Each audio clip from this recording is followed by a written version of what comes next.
আল্লাহই জীবন আর মৃত্যুর মালিক। ইব্রাহিম আলাইহিসসালাম তার রবকে বললেন, হে আল্লাহ, আমাকে দেখান কিভাবে আপনি মৃত্যুকে জীবিত করেন। আর তখনই ঘটল এক অলৌকিক ঘটনা। 4টি পাখির জীবন ফিরে আসলো আল্লাহর শক্তির নিদর্শন হিসেবে।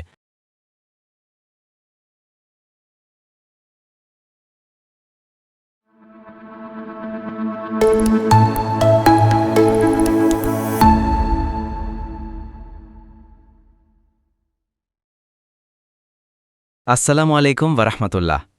প্রিয় দর্শকবৃন্দ, আজ আমরা শুনব এক বিস্ময়কর ঘটনা, ইব্রাহিম আলাইহিসসালাম আর 4টি পাখির কাহিনী। আল্লাহ তাআলা জীবন আর মৃত্যুর মালিক। কিভাবে তিনি মৃত্যুকে জীবিত করেন তা দেখানোর জন্যই ঘটেছিল এক অলৌকিক দৃশ্য। 4টি পাখি, যাদের টুকরো টুকরো করে পাহাড়ের উপর ছেড়ে দেওয়া হয়েছিল, একটি ডাকে মুহূর্তের মধ্যেই জীবিত হয়ে ফিরে এলো ইব্রাহিম আলাইহিসসালামের কাছে। সুবহান আল্লাহ! এটা ছিল আল্লাহর শক্তি ও জ্ঞানের এক অনন্য নিদর্শন। পড়ছি, 4টি পাখি জীবন পেল। ইব্রাহিম আলাইহিসসালাম জানেন, একমাত্র আল্লাহ তাআলাই জীবন মৃত্যুর মালিক। তিনি যাকে ইচ্ছা জীবন দেন, যাকে ইচ্ছা মৃত্যু দেন। কিন্তু কিভাবে দেন, এটা ভেবে আশ্চর্য হতেন ইব্রাহিম। তাই তিনি বললেন, আল্লাহ, আমাকে দেখান আপনি কিভাবে মৃত্যুকে জীবন দেন। আল্লাহ বললেন, তাহলে 4টি পাখি ধরে আনো, সেগুলোকে পোষ মানাও, এরপর পাখিগুলোকে জবাই করো, কেটে টুকরো টুকরো করে ফেলো পাখিগুলোকে। এক এক টুকরো রেখে এসো এক এক পাহাড়ের ওপর, এরপর ডাক দাও পাখিগুলোকে। দেখবে ওরা দৌড়ে চলে আসছে তোমার কাছে। জেনে রেখো, নিশ্চয়ই আল্লাহ মহাশক্তিধর, মহাজ্ঞানী। ইব্রাহিম আলাইহিসসালাম তাই করলেন। 4টি পাখি ধরে আনলেন, সেগুলোকে পোষ মানালেন। এরপর জবাই করলেন পাখিগুলোকে। একটি পাখির গোশতের সাথে মিশিয়ে ফেললেন আরেকটি পাখির গোশত। সেগুলো আলাদা করার কোনো উপায় রইল না। এরপর গোশতগুলোকে 4 ভাগ করলেন, এক এক ভাগ রেখে আসলেন এক এক পাহাড়ের ওপর। এরপর ডাক দিলেন পাখিগুলোকে। সুবহান আল্লাহ! মুহূর্তের মধ্যেই পাখিগুলো উড়ে এলো ইব্রাহিম আলাইহিসসালামের কাছে। আল্লাহর শক্তির নমুনা দেখে অন্তরে প্রশান্তি পেলেন ইব্রাহিম আলাইহিসসালাম। আরও মজবুত হল তার ঈমান, আল্লাহর প্রতি বিশ্বাস এবং আস্থা আরও বেড়ে গেল তার। আলোচনাটি সূরা আল বাকারার 260 নম্বর আয়াত অনুসারে সাজানো হয়েছে। কোরআনে আল্লাহ তাআলা বলেন, বলুন যারা জানে আর যারা জানে না তারা কি সমান হতে পারে? সূরা আজ-জুমার 39:9। আল্লাহ মানুষকে শিখিয়েছেন যা সে জানত না। সূরা আলাক 96:5। তাই আমরা নিজে জানি না, আল্লাহ তাআলাই জানার সুযোগ করে দেন। হাদিস, রাসূলুল্লাহ সাল্লাল্লাহু আলাইহি ওয়াসাল্লাম বলেছেন, প্রত্যেক মুসলিমের ওপর জ্ঞান অর্জন করা ফরজ।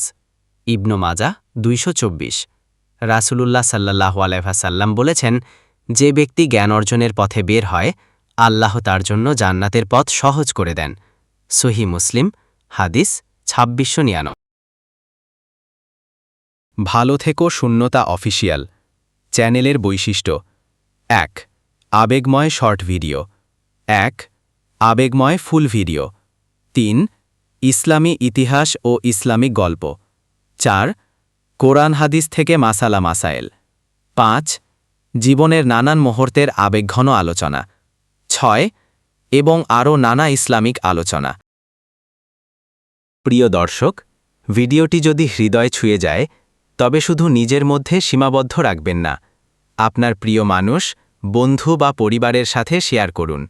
মনে রাখবেন, আপনার একটি ছোট্ট শেয়ার কারো অন্তরে আলো জ্বালাতে পারে, কারো জীবনের অন্ধকার দূর করতে পারে। হয়তো আপনার একটি শেয়ারই হবে কারো হিদায়েতের কারণ, আর সেই সওয়াবের অংশীদার হবেন আপনিও ইনশাআল্লাহ। আমি আবেগ দিয়ে কন্টেন্ট তৈরি করি, কারণ আমি বিশ্বাস করি মানুষের অন্তরে পরিবর্তন আনার শক্তি লুকিয়ে আছে আবেগের মাঝেই।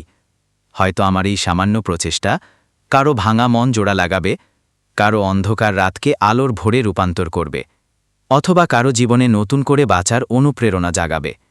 আর যদি আপনার হৃদয়েও সামান্য আলো ছুঁয়ে যায়, তবে বুঝব আমার এই পরিশ্রম সার্থক। একটি ছোট্ট অনুরোধ, সাবস্ক্রাইব করুন ভালো থেকো শূন্যতা অফিসিয়াল ইউটিউব চ্যানেলটি।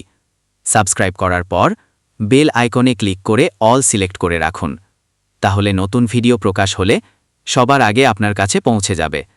আল্লাহ আমাদের সবাইকে উপকারী জ্ঞান অর্জন করার তাওফিক দিন এবং সেই জ্ঞান অন্যের মাঝে ছড়িয়ে দেওয়ার সৌভাগ্য দান করুন। প্রিয় দর্শক, হৃদয়ে ভালোবাসা রাখবেন, দোয়ায় রাখবেন, সাথে থাকবেন। ভালো থেকো শূন্যতা।